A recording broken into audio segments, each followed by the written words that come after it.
Friends నమస్తే, నేను మీ అంజలిన. ఈరోజు ఈ వీడియోలో పల్లెలు చక్కబెట్టుకున్నానండి. మా సైడ్ అయితే పాకం పక్కన అంటారు. అందులో ఇలా ఒక ప్యాన్ పెట్టుకొని అందులో పల్లెలకు పక్కన వేసుకొని వేయించుకోవాలి. పల్లెలు చక్కగా వేయించుకున్నాయి కదా, ఇప్పుడు వీటిని మరొక ప్లేట్లోకి టైం చేసేసుకోవాలి. పల్లెలు వేయించేసిన తర్వాత ఇందులో డ్రై ఫ్రూట్స్ కూడా కొంచెం వేస్తున్నానండి. టేస్ట్ ఇంకా చాలా బాగుంటుంది. వీటిని రెండింటిని ఇలా కలుపుకోవాలి. జీడిపప్పు కలర్ బాగా ఇలా ఇష్టం అని డ్రై ఫ్రూట్స్ ఏమంటే వేసుకోవచ్చు. లైట్గా వేయించాలి.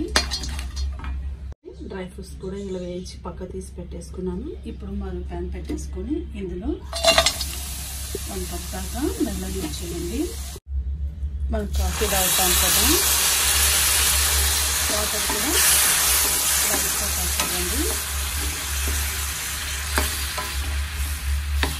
మనం టీ తాగే కప్పుతో ఒక హాఫ్ గ్లాస్ వరకు వాటర్ యాడ్ చేసుకోవాలి. ఇలా బెల్లం కరిగిపోయిన తర్వాత ఇందులో వడపోసేసుకోవాలి. బెల్లం మొత్తం కరిగిపోయిన తర్వాత ఇలా వడపోసేసుకుంటే మనకి ఏదైనా ఇసుక కానీ డస్ట్ కానీ ఉంటే ఇలా ఫిల్డ్ అయిపోతుంది. ఇప్పుడు పైన మళ్ళీ ఇది ఇక్కడ క్లీన్ చేసి పెట్టుకోవాలి. వడపోసి పెట్టుకున్న పాకం కూడా ఇందులో వేసేసుకోండి. పాకం వచ్చి గట్టి పాకం వచ్చే వరకు మనం పాకం పెట్టుకోవాలి. పాకం వచ్చేలోపు మనం ఇలా ఒక ప్లేట్ తీసేసుకొని ప్లేట్ మొత్తాన్ని ఇలా నెయ్యి అప్లై చేసుకోవాలి. మనకి కరెక్ట్గా పాకం వచ్చిందో లేదా చెక్ చేసుకోవాలి. ఇలా ఒక బౌల్లో మనం వాటర్ తీసేసుకొని ఇలా చెక్ చేసుకోవచ్చు. చూస్తున్నారు కదా, పాకం వచ్చేసిందండి. ఇందులో ఒక 2 స్పూన్లు కానీ 1 స్పూన్ కానీ నెయ్యి యాడ్ చేసుకుని వేయించి పెట్టుకున్న పల్లీలు జీడిపప్పు బాదం మొత్తం కలిపి ఇలా కలుపుకోవాలి.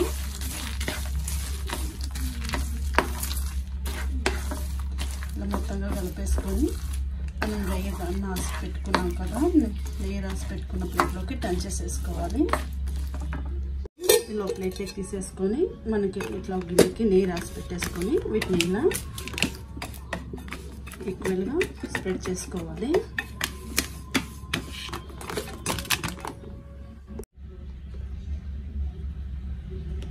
చూస్తున్నారు కదా ఎంత చక్కగా వచ్చింది పల్లీ చెక్క.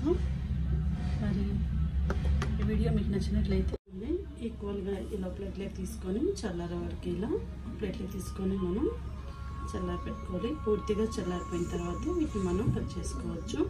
అంతే అండి, చూసారు కదా ఎంత ఈజీనో. ఈ ఐరన్ పోషకాలు ఎన్నో విలువలు ఉన్న ఈ పల్లి డ్రై ఫ్రూట్స్ చెక్క మా సైడ్ అయితే పాకం పప్పు అని అంటాము. ఈ పాకం పప్పులో పుష్కలంగా దొరుకుతుందండి ఐరన్. మరి ఈ హాలిడేస్లో పిల్లలకి ఇలా మీరు ఒకసారి ట్రై చేసి పెట్టి చూడండి, సూపర్గా ఉంటుంది. మరి చేయడం కూడా ఎంత ఈజీనో కదా. మరి ఈ వీడియో మీకు నచ్చినట్లయితే లైక్ చేయండి, షేర్ చేయండి, సబ్స్క్రైబ్ చేసుకోండి, అలాగే బెల్ ఐకాన్ క్లిక్ చేయండి. Thank you for watching.